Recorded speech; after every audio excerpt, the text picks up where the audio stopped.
Hello, everybody. Welcome back to How Come. Holy shit, the world is fucked. This episode is mostly about racism and the rise of violence against the Asian community in the wake of Atlanta's recent tragedy. But since we've recorded this episode, there's also the tragedy that occurred in Boulder. 10 people have died from that, which is devastating. Our hearts are going out to everybody in both of these situations, all the families. And yeah, this is fucking fucked. This isn't an anti-gun episode, but this was done with an AR-15 style assault rifle. I don't know how they're still legal. But interestingly, last Tuesday, the NRA sent out a celebratory tweet as a judge overturned Boulder's AR-15 ban. Yes, the same Boulder where the shooting took place. And they posted on the day that the shooting took place, a well-regulated militia being necessary to the security of a free state, the right of the people to keep and bear arms shall not be infringed. Are you fucking kidding? Like, there is a difference between, we're going to have to do a gun episode, but there's a difference between being able to own a gun and anybody being able to get an AR-15. Also, it's easier to do that in states where they're making registering to vote in the same day and voting impossible. So you can go get a gun the same day, but you can't vote. Like, something's fucked. And by something, I mean, like, a lot of things are fucked. But, yeah, Jamela Hill tweeted, 253 bills across 43 states have been introduced to restrict voting access despite little evidence of voter fraud. We have had 7 mass shootings in the last week and only offer thoughts and prayers. In America, black, brown people voting is considered more dangerous than guns.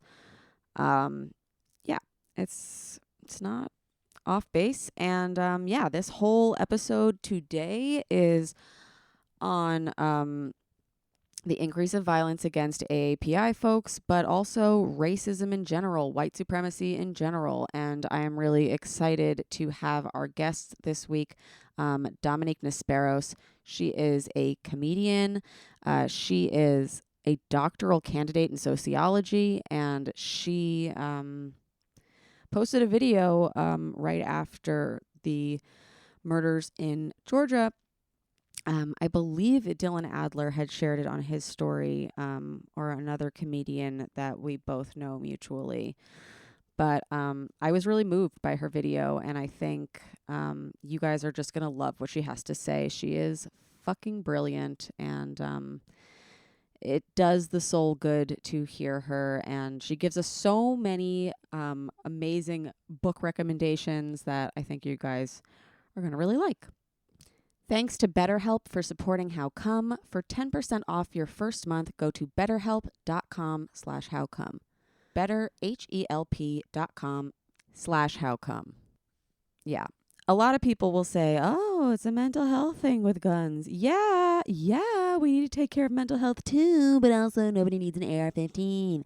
But yeah, mental health, very important, very exciting. We do talk about that in this episode. And we're also talking to a companion. So that section is in here as well. We're talking to Caitlin. Congrats to her. We will hear that first. And then we will speak to Dominique. And yeah, you guys are going to love this episode. And yeah, trigger warning, it's tough, but it's necessary. How come? How come? How come I can't achieve? How come I can't achieve? I'm rolling up my sleeves. I'm rolling up my sleeves. Oh baby, I believe these guests can help. 'Cause I can't do it by myself. I wanna jizz.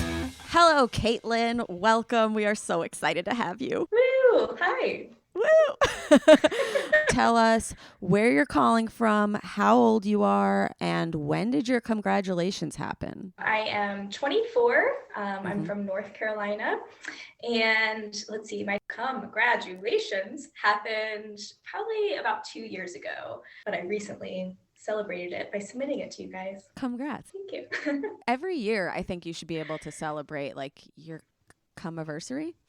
Yeah. I do. Yeah. And so yours was 2 years ago. What happened? How did it happen? So I got the girl's best friend from Sweet Vibes and had been loving it, using it with my partner, but I've never been like a self-masturbation kind of gal. Just can't get in the right headspace for it. But I had recently been able to squirt with my partner.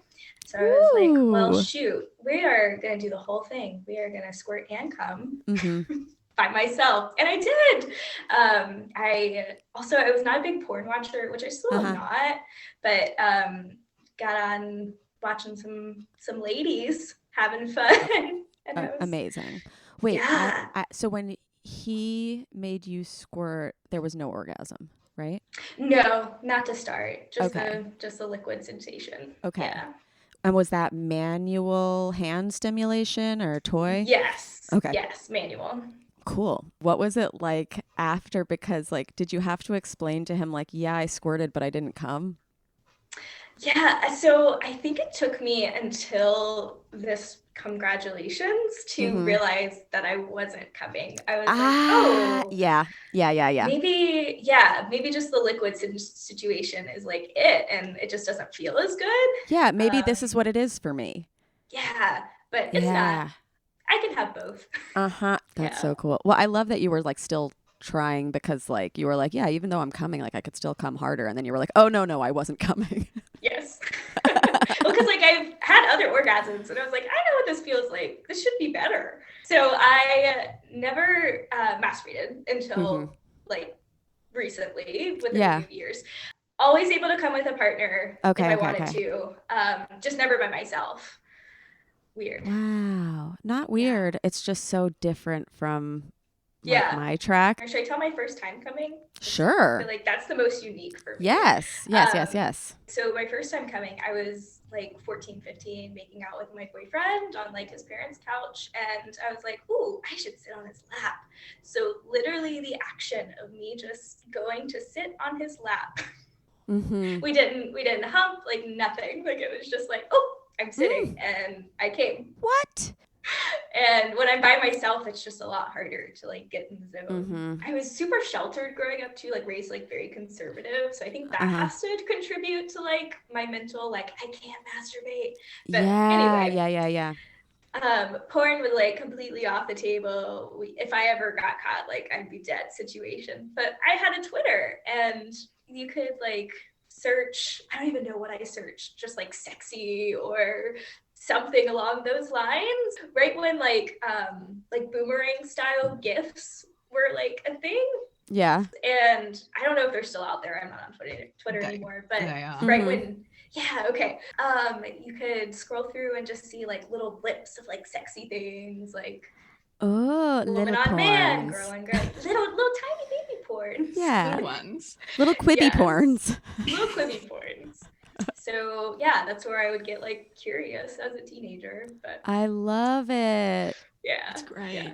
Yeah. And then you don't have to get into like the whole like, oh, this story is tacky. Right. Or, there's not that much to think about there. That's how my friends, when they were like discovering their sexuality, they were like, we can watch on Twitter because they're like short clips. Like sometimes they're 2-minute long ones. You're not like getting into it. That doesn't seem like sexist or anything. It's just like kind of there, done, over, not in your browser history. No shame. Yes. And then, it's like the next generation version of like when we used to play The Sims and then like put them in the shower and delete the house so that you could see them naked. You'd be like, it's not porn. I'm not weird. I'm not weird. I'm just, having fun. Picking. But that's amazing that like you've been able to like get over that hump. Yes. How Come has helped me with that, be like comfortable in my sexuality, so many things. It's good. Happy to hear it. Very excited. Congratulations. Thank you. I love it. To many more comes. To many more comes. Thank you so much for being here. I have to ask this to everybody, obviously, after a sexual experience, and this was the most sexual. Caitlin, did you finish? Absolutely. Yes. Awesome. Thank you so much for coming. Thank you, guys. Of course. Bye. Ugh, she's so cute. Okay, now we are going to have the second half of this episode, and it might trigger some things in you. There might be some trauma. You might need to rush out to therapy. And if that is the case, we gotcha. I think therapy is very, very important. Even if I don't get to it all the time, I always end up back to it because it really, really helps.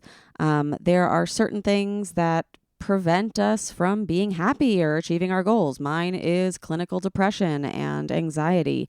BetterHelp will assess your needs and match you with your own licensed professional therapist, which is amazing. You can connect in a safe and private online environment. It's super convenient. You can start communicating in under 48 hours, all without ever having to sit in an uncomfortable waiting room. Don't you hate waiting? Like wondering, like, why are you here? Or like them wondering why you're here. None of that. No perception. BetterHelp is committed to facilitating great therapeutic matches, and they make it easy and free to change counselors if you need, because sometimes you do. It's like dating. You got to find the counselor for you. BetterHelp is great because it's more affordable than traditional offline counseling, and financial aid is also available. It is available for clients worldwide, which we love to hear. And BetterHelp also offers a broad range of experts, which may not be locally available in many areas. Obviously, anything you share is confidential. You'll get timely and thoughtful responses. Plus, you can schedule weekly video or phone sessions and send a message to your counselor anytime. You can check out the testimonials posted on their site, and they've got licensed professional counselors who are specialized in depression, anxiety, relationships, anger, grief, sexual or gender identity. In fact, so many people have been using BetterHelp that they are recruiting additional counselors in all 50 states. I loved taking the BetterHelp quiz to find my counselor because it did ask so many questions that I've never been asked before by a therapist. What is your gender? What is your sexuality? How are you feeling about those things? Would you like a counselor that is also LGBT? Do you think that would be helpful? You know, like all these different questions that you usually have to like go into the room and pay the money before they, match you with a person. This is a person specifically for you. And I just think that's fantastic. I also just love online therapy because you don't have to go anywhere. You can look as schlubby as possible and smelly, and I love it. Anyway, if you want to start living a happier life today, get 10% off your first month at betterhelp.com/howcome.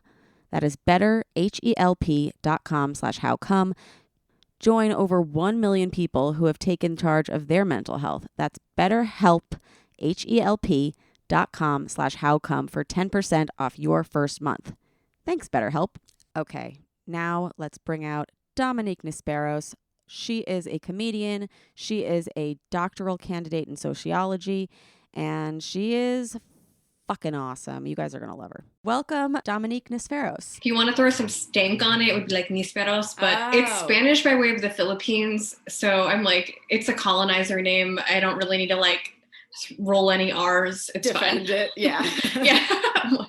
It means a kind of fruit. So I'm like, cool. That was Cool. not our people's name and someone gave it to us. I don't know. Here we are. Awesome. Yeah. I'm so excited. I discovered Dominique on Instagram this week. She shared one of the most passionate videos I have seen following the tragedy in Georgia. And yeah, I felt very compelled to bring her on and just let her talk. Thanks for having me. Thank you so much for being here. Great. I've prepared my 10-point plan. Amazing. No, I mean, thanks for having me. I'm glad that you saw that. And if it brought you either some semblance of joy or sanity, like that was why I said it. Yeah. And so, You were saying like what a lot of people were thinking and put it so succinctly that it was just like instant share. Please watch this. And yeah, so basically we haven't talked about the full scope, but there was a massive hate crime in Georgia. 6 of the 8 people who were murdered were Asian women. And the headlines coming out initially all seem very sympathetic to this white shooter. And you just came and they said things like he was having a bad day, and you were like, what a fucking joke.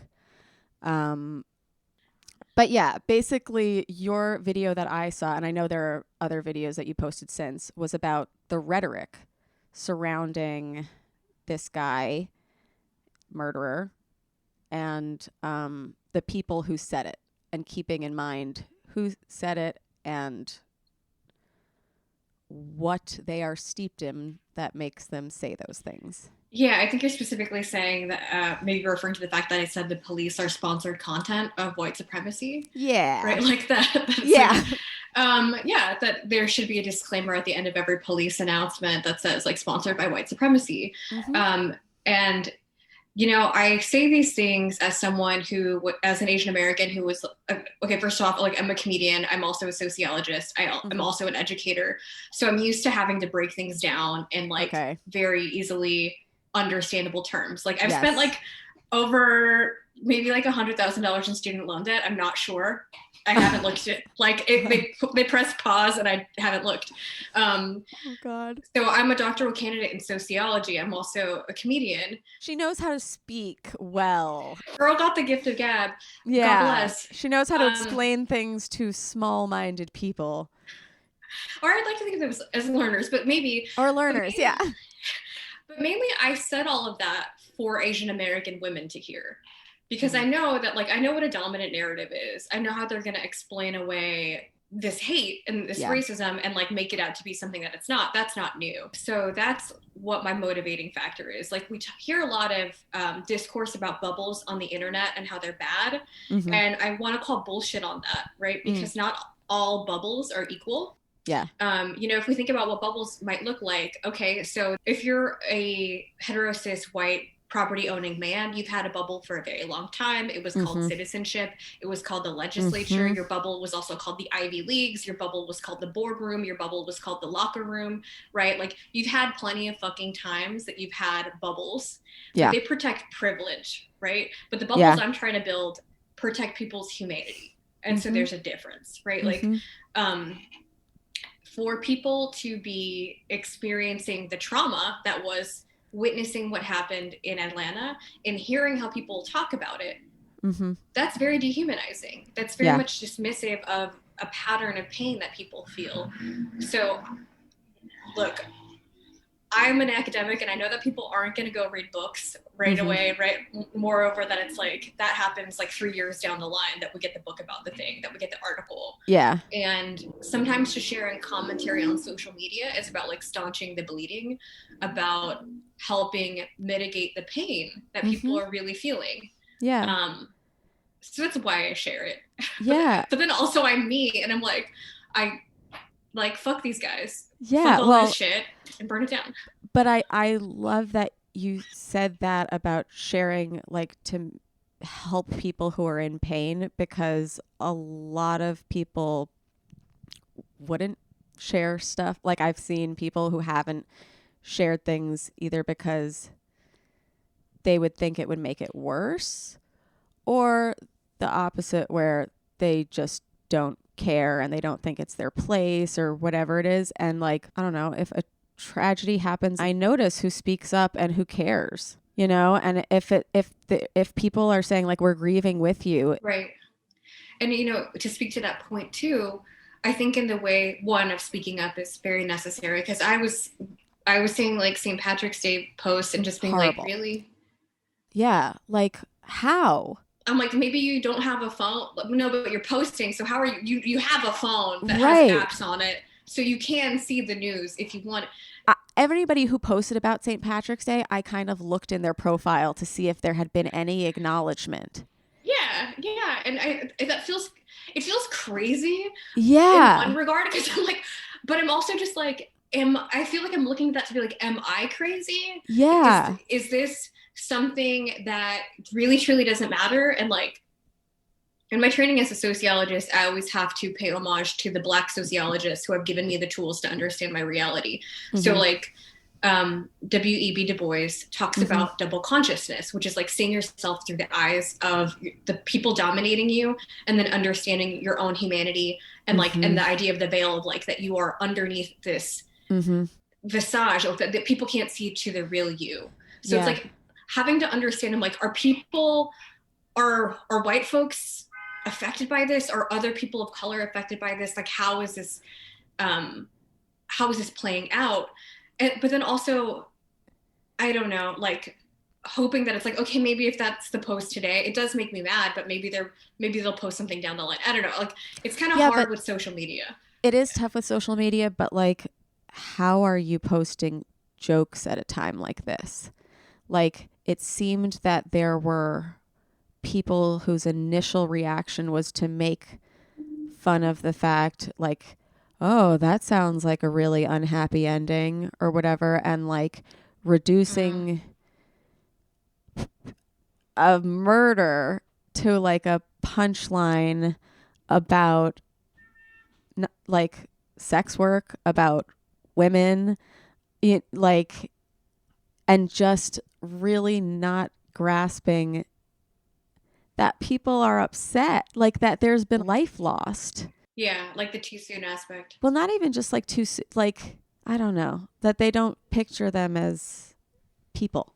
I mean, yeah, that's real. I mean, it's not an exaggeration to say that comedy is like full of maladaptive people who have a lot of unprocessed shit. And sometimes like I've been in so many mics where like the violence and the vitriol against women has just been like part of the room. And it's like, so I can totally see a world in which people are posting like shitty jokes like that. And I wish they wouldn't. I'm trying to just think of like, my stance as a comedian is like, comedy really is just to make people laugh. And I think that there's a way where you can make jokes in any context, because I play a lot in that area, but it's always so important to like think through on a very microcosmic level, what are you saying in your joke? Like, what is this actually achieving? And who is the butt? Yeah, exactly.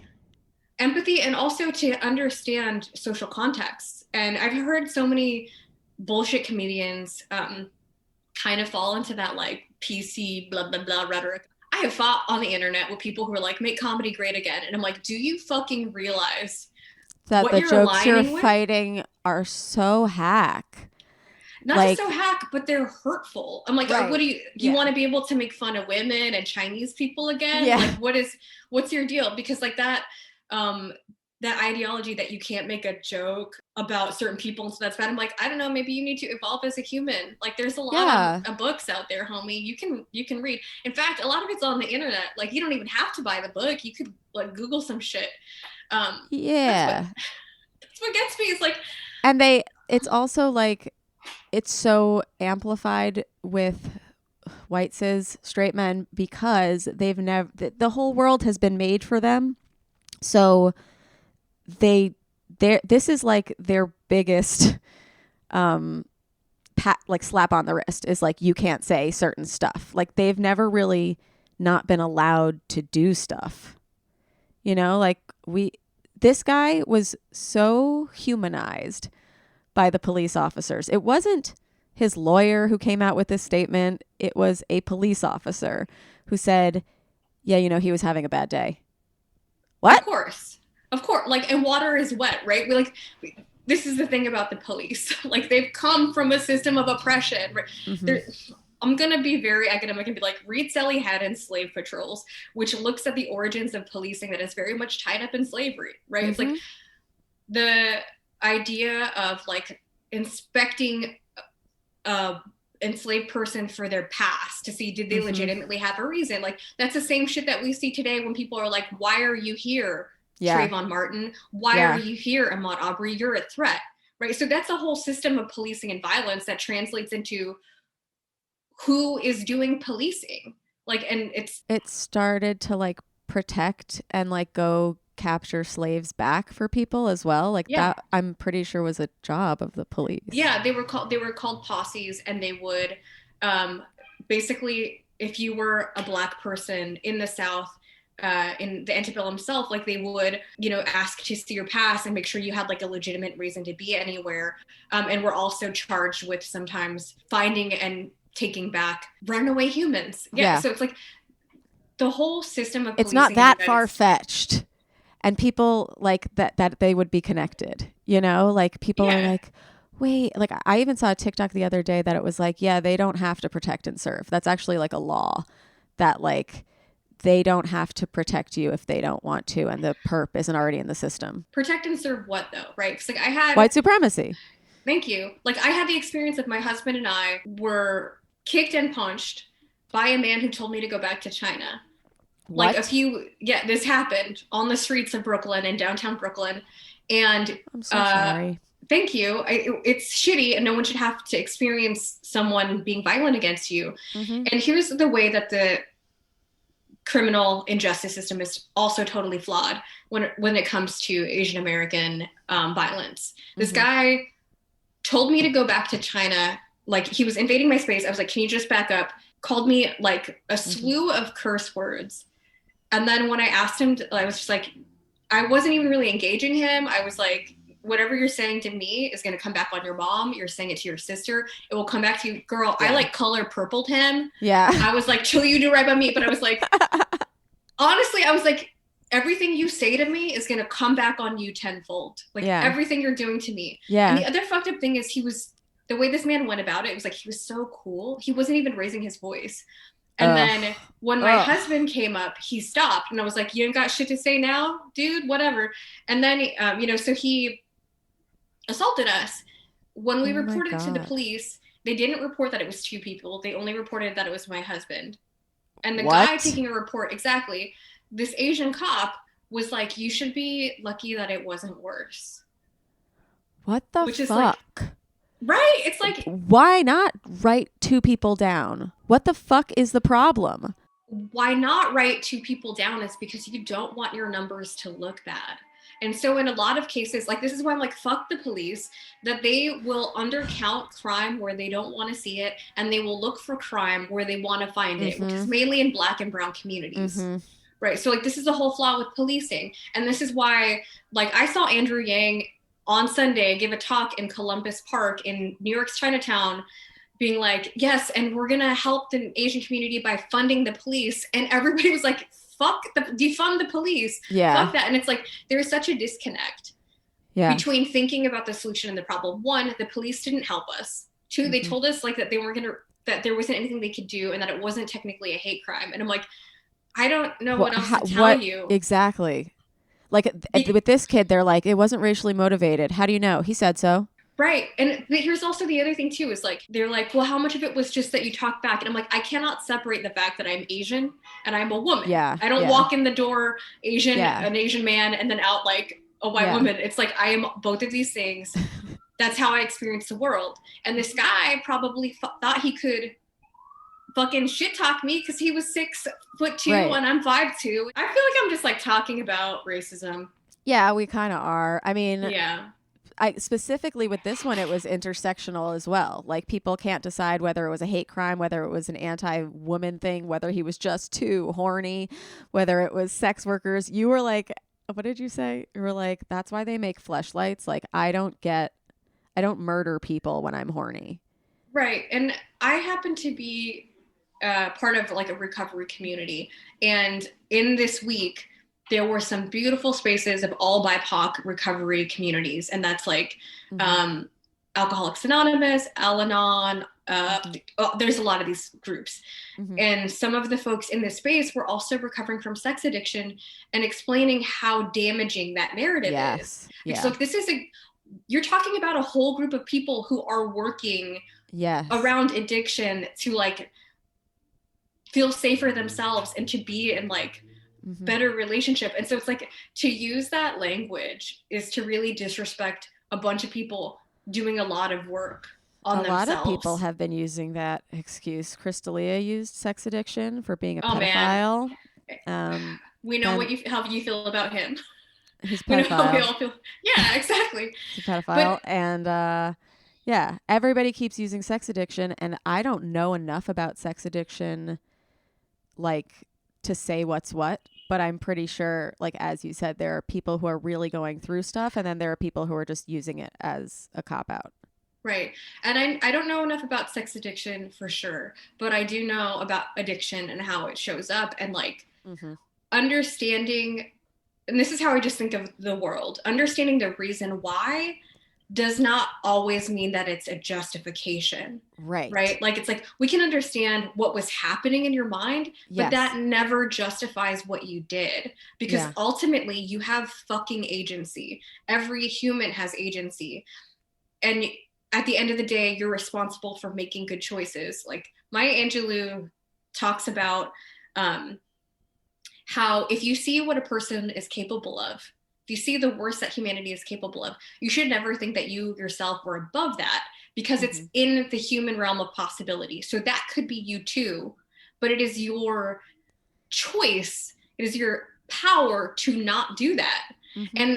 But that's the thing about white privilege and male privilege, and like the way that these bad behaviors are excused and naturalized. And like all of these systems are meant to rationalize and naturalize oppression. Like fuck you. Like fuck you, motherfuckers. You. Stop like fetishizing me, bitch. Like stop it.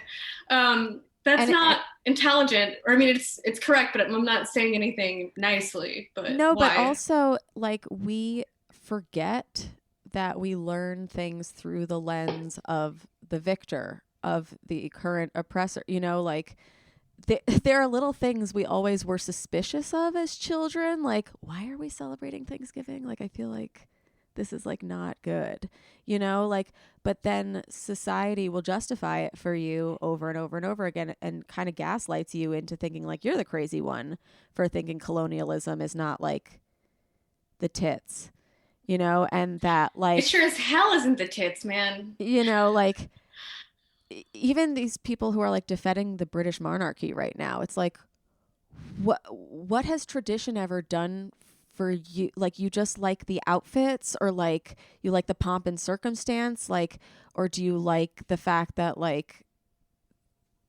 people are asking what race the kid is going to be, you know, like it's like. But honestly, like, were any of us surprised? Like, I didn't even watch that. I didn't watch the interview from like, surprised they're racist. Is that the surprise though? Harry wore a Nazi uniform. How are we not talking about his journey? Always bring that up. I always like it's insane. Nazi guy married Meghan Markle. Oh, okay. Megan, you didn't see that picture? You never. But even if you didn't see that picture, he never brought it up to you. Like, you guys have never had race relations conversations. Like, hey, Harry, have you ever gone through a learning moment? And he's like, no, I've always been good. Like, I wonder. I'm like, did you like go from Nazi uniform and then you picked up bell hooks one day and you were like, hey, I'm going to do some radical self-introspection as a prince. I mean, yeah. God, I mean, you know, I hope everybody just picks up some bell hooks and does some radical introspection. But and if he did, I want to hear about that. I want to hear how I want to hear his learning journey and the conversations that he's had with his wife, not his like bullshit of like, I can't believe our family is like, what is this accent? I don't know, girl, but you ride with it. You honestly, sounded Australian for a minute. I was like, that is not at all. Yeah. Prince Harry was like, "G'day, mate. I was in the Royal Air Force and I picked up a copy of some Sister Outsider." Right. I don't even know where that went. We went like on a journey from Australia to Cockney. Yeah, it's good. This is truly gonna haunt me. My Fair Lady, horrible movie about class. Right. Class warfare. Oh, I don't know. But that is another thing, is that what I was going to say is the lens, not just that we're looking through in history, but in cinema, in TV, you know, like a lot of the Asian American characters that you're seeing are not written by people with those backgrounds. Remy, are you explaining Asian stereotyping to me? Not to you. I'm setting up smart things for you to say. Okay, cool, thanks. Yeah. What are the Asian stereotypes in media? Right. I mean, honestly, there are so many. It's like all of the dichotomies that we see applied to women are also applied specifically to Asian American women, Asian women, and then like the dragon lady or the geisha, right? Mm-hmm. And that's the thing about how stupid this question is of like, was this race or gender? Mm-hmm. And if you use an intersectional feminist framework, it's like they're always happening at the same time. Like we just have to like think a little bit more complexly Mm-hmm. about how our race is also gendered, right? Mm-hmm. How are Latinx people hypersexualized? How are Mm-hmm. Black bodies hypersexualized? How are Asian women exotified and yet also docile? How are Asian Mm-hmm. men stereotyped as like non-sexual? In this horrible fucking occurrence, the way that this man, this murderer, explained his thinking is so parallel to the way Black trans women are the targets of violence and murder. Yes. This idea of like, I couldn't resist. Yeah. And also your body is a temptation and must be eliminated. And that only happens when you don't see people as like full fucking humans, which we're like very good at doing in the United States. Yeah. This guy justified killing people as it's so tough for me because you're such a temptation. Like a temptation instead of like a person. Like it's just. You know what? And honestly, like the Temptations are a great band. They're a great singing band. Mm-hmm. So don't besmirch them like that. I love them. Yeah. Yeah. Like My Girl, that's a bop. That slaps. It's such a bop. My Girl's the first time I ever dressed up a boy in drag. Aww. In summer camp. Oh. I love that. But I mean, going back to the thing is, this man is racist and sexist and all of the things, which if you are not those things, you didn't grow up a person in America, right? Like if you don't have that in you, it's because you're not a person. Like when we say these things are structural, it's because there isn't any place you can go outside of them. There's not like an island where you're not sexist or you're not racist unless you are aware that racism and sexism are things and you're actively working against them. Like you don't just accidentally become not racist or not homophobic. Like someone along the way had to make a choice to be like, I am aware this is a thing and we're not going to do that. Which, you know, going back to the St. Patrick's Day posts, like that's part of what's disappointing about that. It's like you have a moment, you know, not to virtue signal, but to like just be like, hey, this is a shitty thing. And that goes a long way in terms of spreading the radical notion that these women were fucking humans and that their lives have value. Yeah. And despite the shape, color, and size of the container that they came in. Like, and their job. Like seeing the pictures of them, seeing their names, like I feel like that took a lot of work from the internet before we even got that.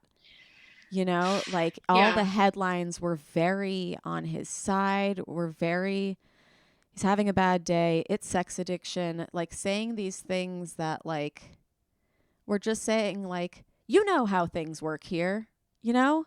You know how they're so sexy that you want to kill them. You know how like sometimes we rape people, but like we didn't mean it. Like boys will be boys. Like, the headlines in the news just mirror like what is also in the media, right? We center white male narratives, and everything else is like a satellite to that. It's like ephemeral. Side character. Exactly. Yeah. And it's like, I mean, that's real shit. Like when I was growing up, I didn't even understand why I was so excited to see Rufio.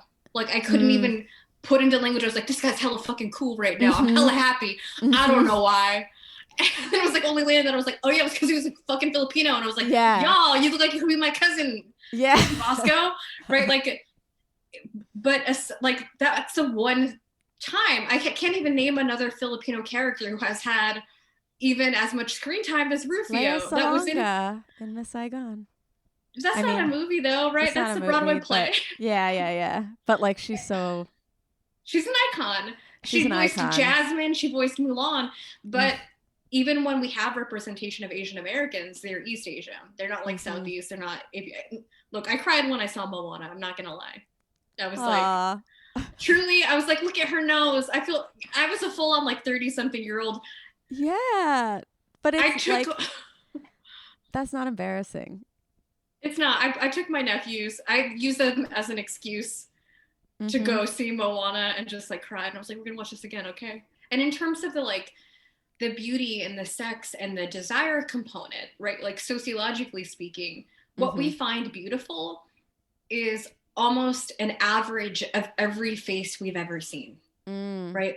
So if we think about what that means to grow up in a culture where you don't see anyone who looks like you and all you see are white people, and even when it's an Asian person, it's like, fuck you forever, Emma Stone.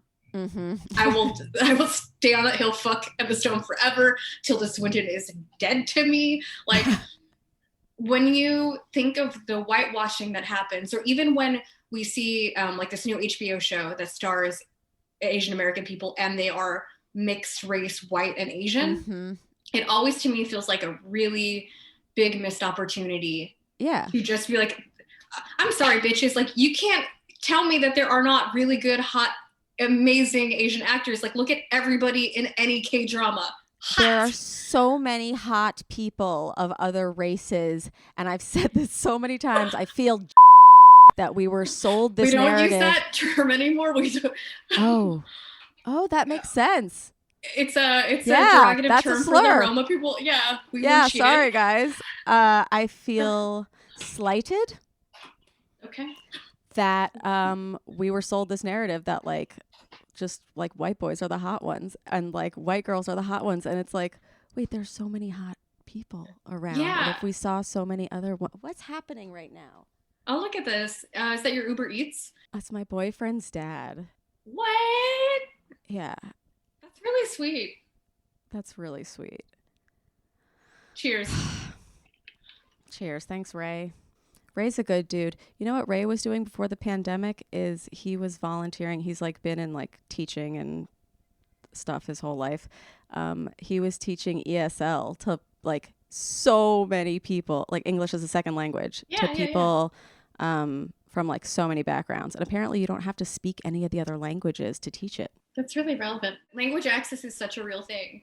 It is. Like, part of what is happening with the underreporting for folks is like also language barriers are part of like why people don't report crime. One of the issues with underreporting of bias, hate, and violence incidents in the Asian American community is language access as well as documentation, because folks who are undocumented are less likely to go to the authorities because they will also be predated upon, right? Like, this notion that the answer to racism is more policing is completely flawed. Like, people do not go to prison and come out less racist. Prisons are actually a place of intense racist radicalization. And so it's really unfortunate for me to hear people in the Asian American community aligning with white supremacy or aligning with like the carcerality of the policing system. Or thinking like that the presence of more police is going to make people safer. It doesn't make people safer. It's like when you have a hammer, everything's a nail kind of situation. And it's like, it just takes a little bit of imagination to be like, what could something totally different look like? What would it look like if we had free ride shares for elders in all communities, for Asian Americans, for Latinx, for Black folks? Like, how could we do things differently that actually does keep people safe? And people will say that's not sustainable because they mean that money would be spent. But what's happening right now is not sustainable. There's lives being lost. Yeah. I mean, like, what did truth and reconciliation look like for South Africa, right? It's not like there aren't other places who haven't had real reckonings with the heinous things in their histories. Like, people do this. Like, what does it look like for people in Germany to have an accounting of like the atrocities in their history? Like, people do this work. It's not like there aren't models out there. Yeah. But I use this analogy of a wound, like in the US, we just want to keep like putting stuff over something, like over the wound, without actually going in and cleaning it out. And it's only going to fester more. It's only going to like cause more problems down the line if we don't actually do right by it. Yeah.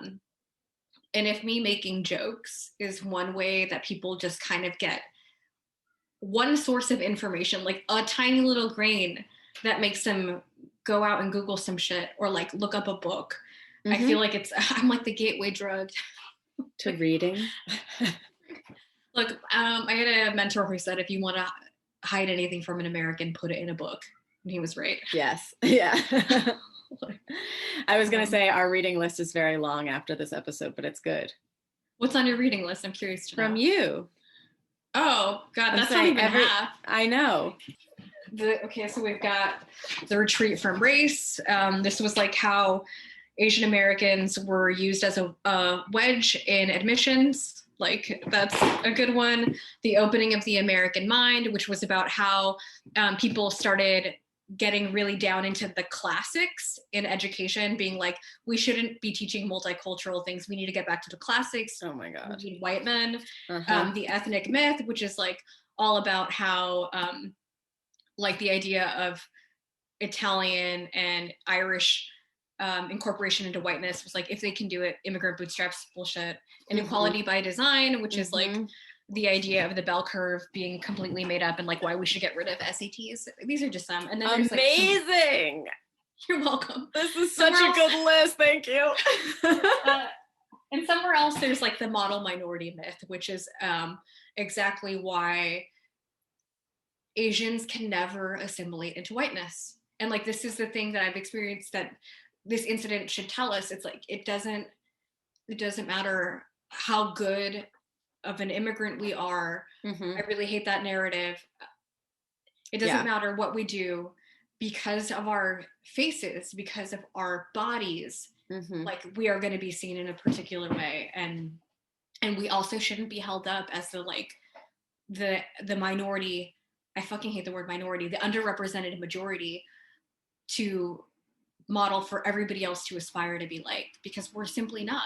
Right. And the same things that make my body expendable as an Asian woman are the same things that make Black bodies expendable, brown bodies in cages. Like, it's all white supremacy. And what blows my mind is like that people can't think that we can do all this work at once. Like, it's like, I don't know, walk and chew gum, dudes. Like, I've heard this phrase that I really hate from various people about various causes, and it's not our fight. And I just think it is such a crazy notion to think that you playing into a narrative of white supremacy, if you are not a cis, straight, white man, you're not safe. Like, just because you're letting somebody else's trauma continue doesn't mean that your life is going to get better. Like, it's actually, it all works to keep the systems that be in. Yeah. And also, what are the internal psychological backflips and disassociations that you have to have as a white man to see the dehumanization of other people and be okay? Like, what's going on in terms of your psyche? One of the things about racial capitalism, which is the idea that capitalism is always filtered through race, like Stuart Hall encapsulates it really cleanly. He writes, race is the milieu through which class is lived. So you have like Marxists who are like, if we just tackle class, we'll figure it out. And it's like, no, we still have race, we still have gender. One of the things that capitalism and racism makes us do is be alienated from our own humanity, to be alienated from our own bodies. So what do I have to do to bury the pain that I feel, the trauma that I feel, to work and get through the day? Like, how often do I have to physically be in pain and labor in a field, labor in a chop house, clean a floor, right? Like, I really love and hate the notion of self-care because it shouldn't be self-care. We should have whole systems of dealing with pain and trauma and healing. Yeah. But we turn it into nail polish and sheet masks. Yeah. And I fucking love a nail polish. I love a sheet mask. They are so fun, but they are not the same as therapy and they are not the same as healthcare. Mm-hmm. And moreover, healing is not a thing that should be an individual endeavor, right? Like the most healing spaces I've had this week have been in community with BIPOC folks, in community with Asian American community. I'm saying community so much, but like truly I just want to hang out on like an island with just everybody who's reading Angela Davis and we're gonna chill and like be in a pool. That's my idea of heaven. Yeah, I think that's really nice. And I mean, it shouldn't just be the people who are going through it, though. It should be a more educational conversation of the people who would be more likely to continue those things from happening. And those who have the power, right? Yeah. Like white supremacy was invented by and for white people. It's like FUBU, but for whiteness. Yes. Like, white supremacy is the FUBU of white people. Woo-boo. Yeah. Wusu. White supremacy for us. For us, bye. Yeah. We'll have to get a graphic for that. But there's this also a great book. I'm so sorry I'm recommending so many it's books. Good. Because the thing is they're going to be like, oh, he should have had her for longer. And I'll be like, well, go read a book. And then if you have more questions, we'll ask her back. Honestly, you could get a PhD in this and still be reading. That's what I'm doing. But there is this amazing book called My Grandmother's Hands by Resmaa Menakem, who is a Black psychologist who works with trauma. And he uses a lens of race and history to understand this. And so he writes this book for Black bodies, white bodies, and police bodies to talk about like what's physically happening in your body when you confront racism. And if you're a white person and somebody's like, hey, you're racist, are you like, yeah, how tight is your butthole? How clenched up are you? How ready are you to defend yourself? Yeah. Versus being able to like calm your nervous system and have the like, capacity we all to be like, are. yeah, and be like, oh yeah, I did a racist thing. Yeah. How can I change? Because as much as like we have books and can intellectualize, there also has to be this like embodied component of what healing from racism looks like. Because it's like at the end of the day, I can read all these books and still be crying in a ball. Or I can like link up with my BIPOC meditation group and just be like, my body really does feel like crap because I've been crying for several days. And, you know, and what's that like? So there's like more than one way to like build a movement. It can be reading, it can be meditating, it can be telling jokes. It can be like what you're doing. And thank you, Remy, for using your platform to elevate the voices of folks who need to be heard.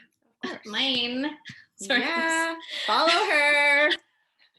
At Down website, that's just like such a shitty plug. No, it's not. I mean, but literally, I saw two of my friends who are Asian were like nervous to promote their own podcast this week because they were like, it's too sensitive, you know? And it's like, no, fucking take up space. Like, we want to hear from you. There's this weird visibility and invisibility thing happening at the moment where I feel like I'm expected to speak. And that can be a lot of pressure. But at the same time, I'm like, who is going to tell this story, right? Is Tilda Swinton going to, you know, stand up for Asian Americans right now? She is not. She's going to email Margaret Cho and beg for her forgiveness. Do you know that story? No. Oh, that girl, really what? happened. Yeah. She was, I guess, like going through it. Like Tilda was going through it? Yeah, because people were not liking tiny violin for you, Tilda. Yeah, her playing that part. And she like reached out to Margaret Cho to be like, what should I do? And Margaret's like not, I don't want to like put words in Margaret's mouth or anything, but basically, yeah, she reached out to her to be like, hey, like, can you walk me through this? And it's like, we're not like friends, you know, like delete that text. Like, that is not your word. I feel like just for clarification, if you're a white person who wants to understand more about racism, type out your question that you would like give to me and then just put it into Google. Yeah There's this whole other, you know, there's Siri, There's Google Home. You can talk to them all day. Bixby, if you have a Samsung, what is that? I don't even know. Those questions, if people get them right away, they're not like, you want to learn. They're like, you want to show me that you're learning. Right. You know? Honestly, I do. Well, I feel like there should be like a Girl Scout system of merit badges for white people and men. And, you know, everyone like just like no more badges. It'll get rigged, and then they'll be like the wokest white. And no, we don't need that. Honestly, it would give me a little bit of a gauge sometimes. Like sometimes I feel like I wish I knew like how just much interior. If you could like Black Mirror someone and like see how many badges they have. You know, that Honestly, episode where you could see their likes and like their credit. Like I feel like we need like a anti-racist credit score. Yeah. For folks. Yeah. But honestly, probably within 15 minutes of like meeting a white person, I can sometimes gauge. Good. I mean, yeah. But also there's different levels of people that are like more like they just don't know. And you understand that their intentions, like I didn't mean to say that word I said earlier. I'll never say it again. But there's also people who like are going to make you uncomfortable, and you don't need to put yourself in those situations. For sure. I think a lot of what I've heard this week is about people guarding their energy. Because it is like very emotionally draining to experience trauma. Like your body, and everyone's body is different. Everyone's trauma response might be different. It's like fight, flight, freeze. And so you might feel like you're going to get on the internet and like argue with people. Maybe you want to run. Maybe you just want to curl up in a ball. Like all valid. Take care of your body. It's what keeps you here. It's like what your mortal coil is like tied to your body, and we need to be like very mindful of that and take care of them and not do the work for other people. I very much feel like, to the extent that I'm using my platform and even coming on your platform, it's because I want Asian Americans to know that what they are experiencing is valid, that if they can't put into words how they're feeling, like that's what I'm trying to do. And also for BIPOC and white allies who are feeling really fraught and terrible. And, you know, it's not an exaggeration to say that what happened this week resonated with a lot of other trauma I have, with times where people were aggressive to me, where people use slurs against me. And it's like, you open up a can of worms that you like don't try to deal with on a day-to-day basis. And I've heard a lot of people, good friends, say like, this reminds me of the shooting in Charleston. This reminds me of the synagogue massacre in Philadelphia, right? Where it's like, it brings up a lot for a lot of people, because it's this moment where the thing you didn't think was possible becomes reality. And the thing that you thought was in the past about how certain bodies would be expendable comes back up again. And then it reminds us like, we never really truly dealt with the root cause of this. So sadly, guess who's back again? It's racism. So like, I don't know why. Some shady reference. Because you're a legend.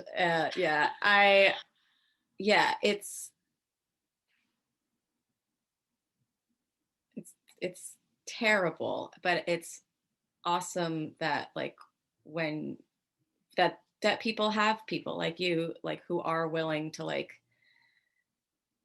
come out and talk even when things are hard. It's like a very hard thing to do. I didn't even know, like, and people aren't a monolith either, you know. So it's must be incredibly like heavy to feel like you have to, but just saying to everyone, you are not crazy. These are real feelings that you're feeling. And just because these headlines are glossing over the actual trauma doesn't mean that it didn't happen or that it doesn't matter. Right. The headlines were the equivalent of like, that's not what I meant. It's that elevation of intent rather than impact. And I'm like, I don't care if you didn't intend to be racist, you were, in a very real and murderous way. And I kind of joke. I mean, I joked up top, and like I do have an incredible amount of student loan debt.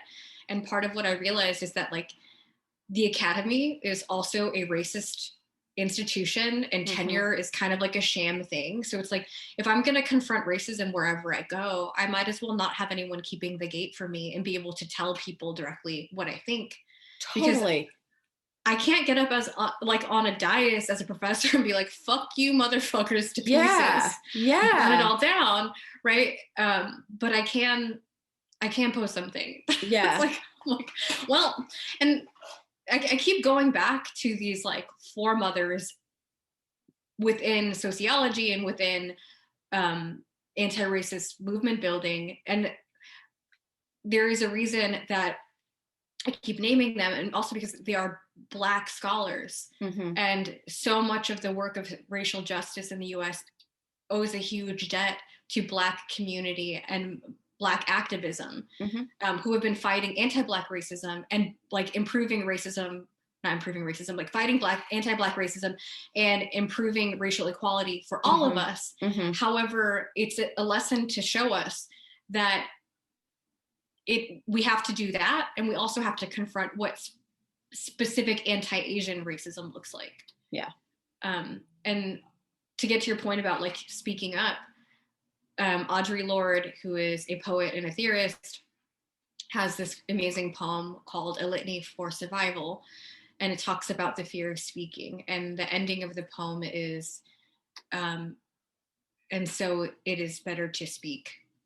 I don't know the rest of it by heart, but it's essentially that you're going to be afraid whether you speak or not. You're going to be afraid that you won't be heard or understood, but it's always better to speak.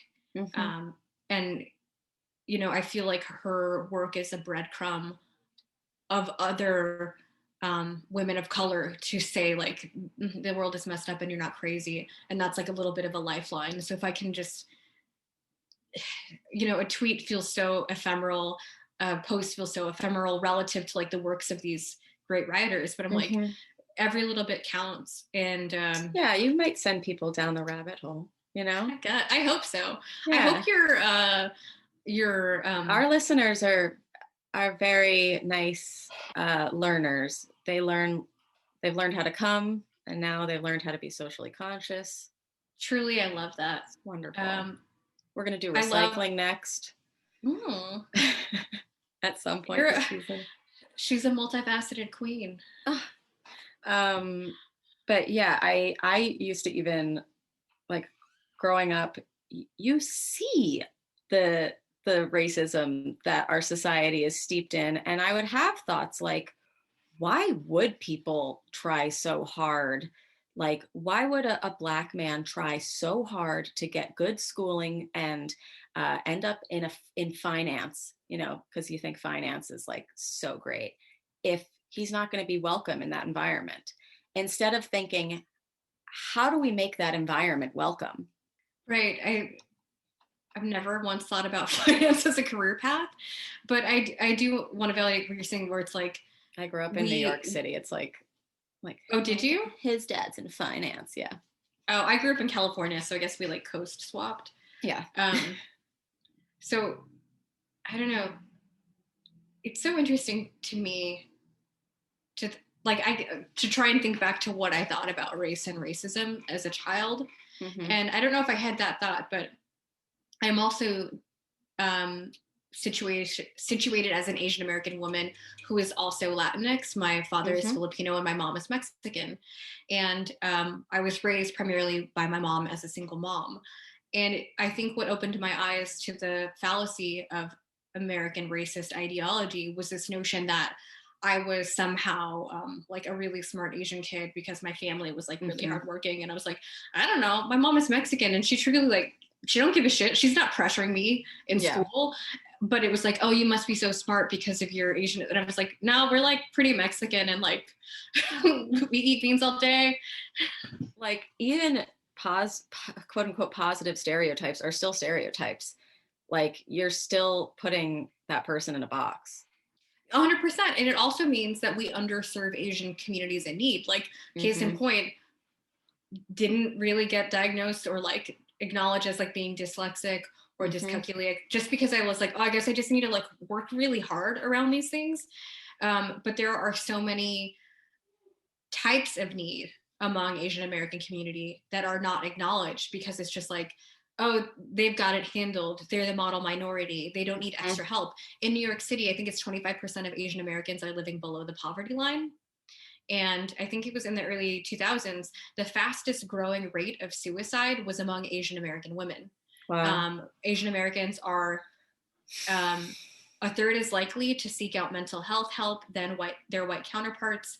And according to like these AAPI hate self-reporting, Asian American women are 3 times as likely to be targeted by acts of aggression and racial bias than Asian men. So what does that say when we're part of like a dominant culture, and in some ways to have internalized that ideology that we're just supposed to keep quiet and not say anything and just deal with it individually? And that's why I'm like, no, let's not talk about self-care. Let's talk about communal care. Let's talk about the fact that we're experiencing this week of trauma on top of a year of intense trauma. Like, every person in the world has gone through trauma this year, and we don't have a response. And I understand that we need to forefront vaccination and that type of direct healthcare. But what does this mean for all the people who are unemployed, for all the people who've been displaced? Like, we are living in very tough times, and I wish a lot of grace for everyone, but it shouldn't be our individual burden to bear. It's not like, in this, like, it's terrible enough to be in the world that we've lived through in the last year, and then you sprinkle on top of it this racist gaslighting, and I just like want to give everybody a hug. I know.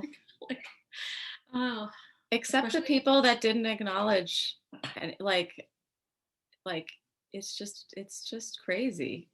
It's like, I mean, it hurts. Yeah, it hurts to see people not care. And I'm not an Asian American at all, but it's a fucking tragedy that happened, and I have friends who are Asian American, and I see their stories, and I know they're watching the stories that I'm watching, and it hurts me to know that they're seeing people not care. Yeah. And I think a lot of people feel, for the people who are empathetic enough to think about reaching out, still some feel a little bit uncomfortable because they're not sure how to. Because the idea of the question of how you're doing, right, in a year like this, the answer is bad. Yeah. And I think a good way, if people are thinking of reaching out or want to and are just unsure, it can just be like, hey, how can I support you in this moment? Or like, hey, how are you coping? Which just acknowledges that it's like you're having to cope as baseline. The other aspect of it too is like, just that goes such a long way of just acknowledging that there is a problem and not thinking of it as it's your problem over there. Yeah, it's right? not. Because it's like, if we're truly thinking holistically, that word gets overused, but if we're thinking structurally about racism, it makes the lives of white people bad too. It does. Like, I don't know how else to say this. It does. No, it does. It's if we are a body, and we are to a certain extent, we are a macroorganism, we're not feeling good right now. Nobody is happy, and it's because people aren't given the same help and the same start, and it creates resentment. And also, if we make bodies expendable in this way, what does that possibly mean for white bodies? And it's also not just in terms of violence, like economically. If we look at places where there are very high levels of segregation, those workers get pitted against one another. And there is a direct inverse correlation with like levels of racism and unionization. So that like integrated workforces are more likely to be unionized, and more likely to have better living conditions. Like, race is the biggest scam perpetrated by white people ever, right? Because it was created by wealthy whites to get the bondsmen, like the Irish folks who were not enslaved, but were also like indentured servants, to get them to buy in with the system of Jim Crow. So it was like you traded off your economic assets. Like instead of aligning yourselves with the like sharecropper Black folks in the South, you went and aligned yourself with the plantation owners, and you got economically no benefit, but you got the ability to feel better than someone else. Right. And so it's like, but that doesn't put food on your table. That doesn't, and you see that same shit with like Trump supporters, with MAGA heads, with like they are looking for a symbolic reward, but their lives are like still crappy. Like they're still bad. Yeah. Sorry. No, they are. Maybe if we sent everybody like a gift card, like here's a gift card, stop being racist. Would that help? Could that help? Do you like that stimulus? Yeah, no. Honestly. Why do they get a cookie? I mean, no, I think the way that you explained it is really good. It's going to make, if you can't have empathy, at least, it is making your life worse. Racism currently is making your life worse. So why not help fight it? Listen, when I try and get people to get on board with activism and organizing, I appeal to their selfishness, which is like, do you like value your safety? Do you value the safety of your family and your community? Like, do you value the lives of like strangers around you? And then expand the circle from there. People are kind of inherently very selfish. So I'm like, fine, let me tell you how it is in your self-interest to be anti-racist, to be like for gender equity, to be pro-immigrant. Like, it's to your benefit that we don't have such a wild police state. Like, do you really want a state or society where there are police everywhere? Men, do you want us to assume you're bad just because some men are bad? No, it does you. All the toxicity does everyone a disservice. Truly. Well, you're a true gem, and I feel very lucky that your video came across my page, and I can't wait to get this list to our listeners. And you guys can never say you're waiting for content again because you have reading. Listeners. It is stupid. Dominique, I have to ask this really, really stupid question. Well, first, where can everybody find you online? Sure. I'm online at Dom Loves Life on Twitter and Instagram. I also am a co-founder of the Circle Comedy Theater, and you can find us at Circle Comedy on Instagram and online at circlecomedy.org. So cool. We'll be unveiling our classes and our show schedule in April. So that's where you can find me. And there'll be online classes too? Yes, we are looking for folks all over the country, all over the world. If you want to learn how to do comedy with a social justice lens and punch up, come to us. I'm dead. Okay, very exciting. No, but you're really doing really cool, awesome work. And yeah, I'm appreciative because this week fucking sucks and I wouldn't have been able to do what you just did. So thank you for being here. And I have to ask you a very inappropriate question because we have to ask all of our people who come on this podcast. Give me this question. I'm here. Dominique, did you finish? I did. Okay, great. Thank you so much for coming. Thank you for bringing me along on this wild, wild ride. Amazing. I hope you feel as good as you possibly can, and any way we can help, we are here. And yeah, thank you so much again. Much appreciated. Hope you have a great rest of your week, and thank you, listeners, for listening. Bye. Bye. Take care. It's not you, it's me. I try so hard to finish honestly. They say you'll know when you go all the way from A right down to O. Oh no, I think that I still got a ways to go. Oh, I'm sick of this and I have got to know. How come I can't achieve? How come I can't achieve? I'm rolling up up my sleeves. I'm rolling up my sleeves. Oh baby, I believe these guests can help. 'Cause I can't do it by myself. I wanna jizz